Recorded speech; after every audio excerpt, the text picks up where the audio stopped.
Desires. Desires are foolish, and they are a kind of mental illness.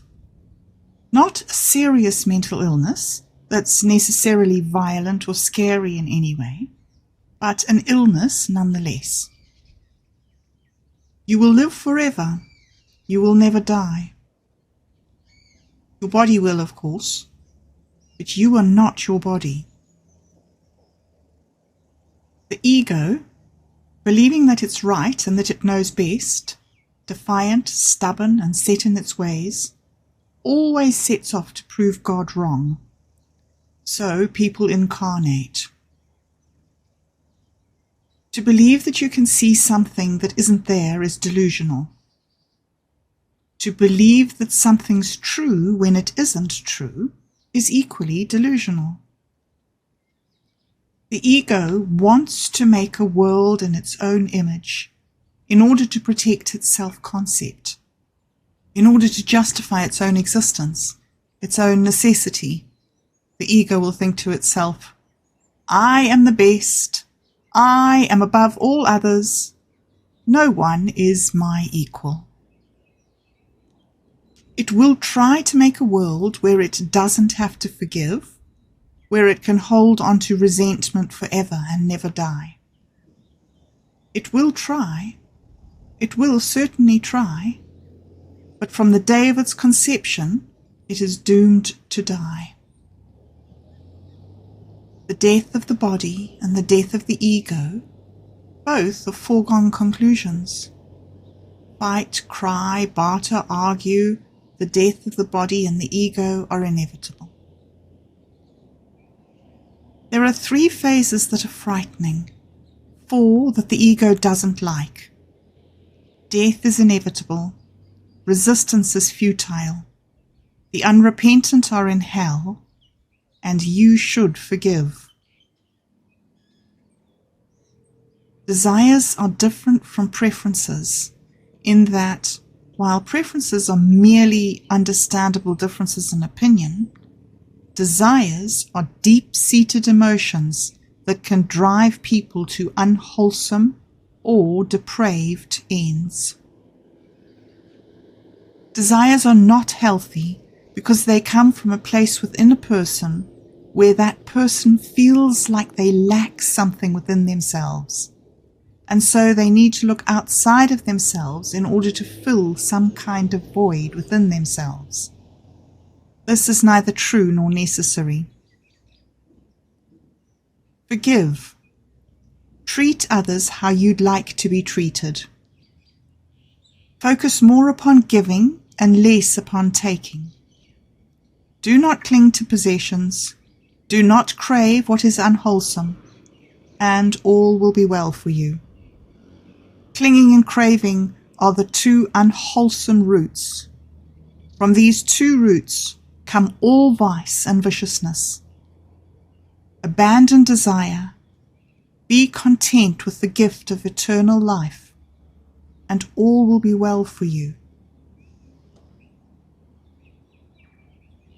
Clinging. In a world of ceaseless change, many souls feel that they need to cling to something in order to provide their life with a sense of constancy or stability.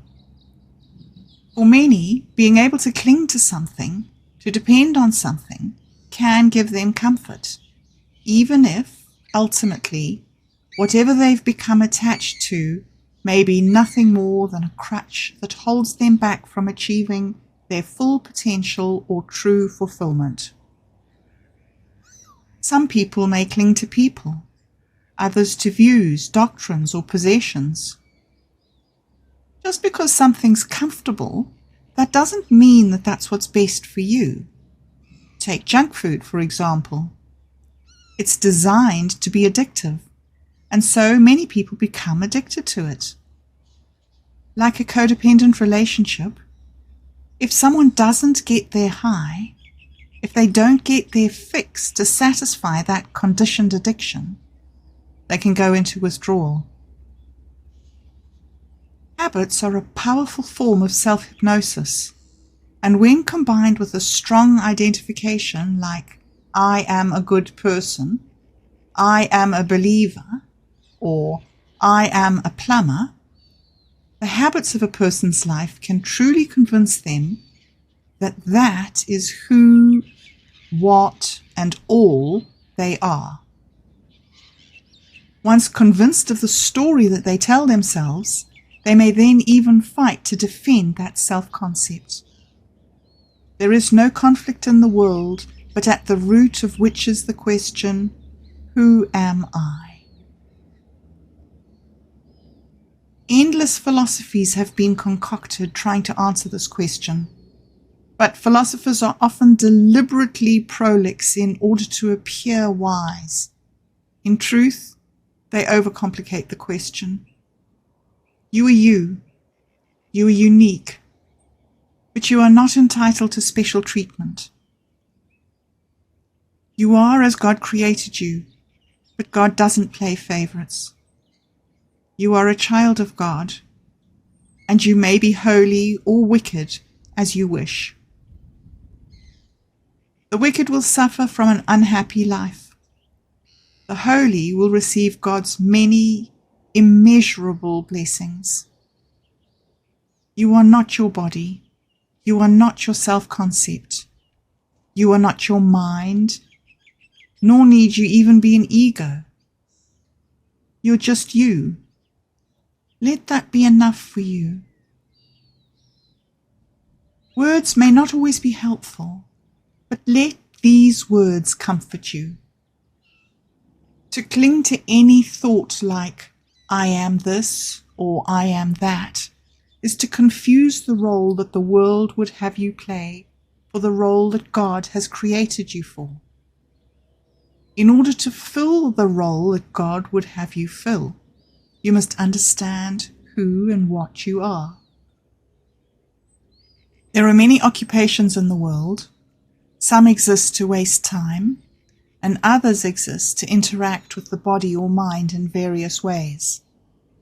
But you are not your occupation. God prepared a plan for the atonement and slavery of humanity. The children of God exist as participants in God's plan, mediators of the atonement, students of the principles of the atonement, seigneurs of the terms of the atonement, co-creators of the divine liturgy, and as the children of the Father. In order to understand the function of the atonement, one must first know what the importance of forgiveness is. Knowledge is different from understanding. For example, someone can say that grass is green, and they'd be right, of course. But they may not understand that grass is green because it contains chlorophyll that absorbs certain wavelengths of light and not others, for the sake of photosynthesis and heat regulation. The importance of forgiveness is something that can be both known and understood. The importance of forgiveness is a fact, and this is what makes forgiveness important. It is through forgiveness, and only through forgiveness, that people can understand that no one is left behind. No one is the odd man out. No one is the kid that gets sent out of the classroom. No one is abandoned. No one is rejected. No one is unacceptable. No one is unworthy of love. This is another way of saying that there are no forms of separation. Distinctions and separations are made and can happen on earth respectively. But when any kind of separation happens, it's usually the result of someone being an asshole, especially if parents separate. Kids shouldn't get torn up about that. It's not usually their fault. The function of the atonement is to teach people that sin doesn't exist. What is sin? It's an irrational idea that some actions are unforgivable. There's no such thing as sin, but mistakes can be made and accidents happen. When a mistake is made, correction is usually helpful. When accidents happen, compassion and understanding are appropriate. When the principles of the atonement have been learnt, the thought systems of the ego will have been reversed. When the thought system of the ego has been reversed, the correction process will have been completed. What is the correction process? The process whereby all of the ego's errors and misunderstandings of thought are corrected. This process can't happen in a threatening, unsupportive environment. This process can only be completed in a gentle, understanding, compassionate environment. When complete, the ego will no longer feel the need to cling to a body, and they'll be ready to move on with their life and enter the afterlife. Craving. A small horse is of the same kind as a large horse, but understanding the basics of a subject is not the same as grasping its complexities. In the same way, a small fixation of attention can lead to a great degree of heedlessness. For river waters, clarity is desirable, but sand clouds them. For human nature, moderation is desirable, but craving can lead to excess. When a lazy person has been resting for too long, their muscles grow weak. When a hard-working person refuses to rest, their body becomes exhausted. Men cannot work when their bones are brittle, and no one is faithful when their needs have not been met. All things are lessons that God would have you learn. These lessons don't have to be hard. Sometimes the answers might even surprise you. Craving is an affront to creation because it is predicated upon an assumption that you've been cheated.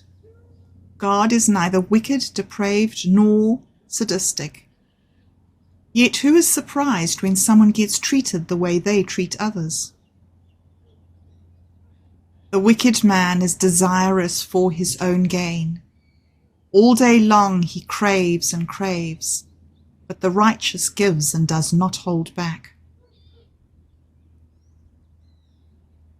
When people feel attracted to someone or something outside of themselves, in truth, they merely desire to connect with an aspect of themselves that they feel disconnected from.